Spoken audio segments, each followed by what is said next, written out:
యాడ ఉన్న గాని తెలుసుకుంటాడు నా జాడ పట్టుకుంటా ఆడికస్తాడు మందిలున్న గాని ముందలిస్తాడు నా మనసే గెలవాలని చూస్తా ఉంటాడు ప్రేమిస్తానంటాడు జాలిస్తానంటాడు నేను ఒప్పుకోకపోతే చేస్తానంటాడు వద్దు వద్దన్న గాని ఎత్త కొడుకు మేనత్త కొడుకు నా వద్ద కచ్చి చేరుతాడు ఎత్త కొడుకు మేనత్త కొడుకు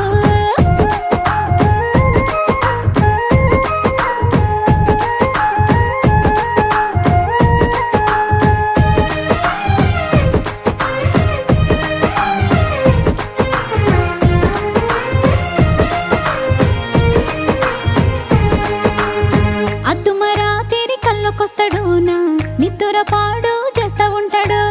శిల్పిగా పనులు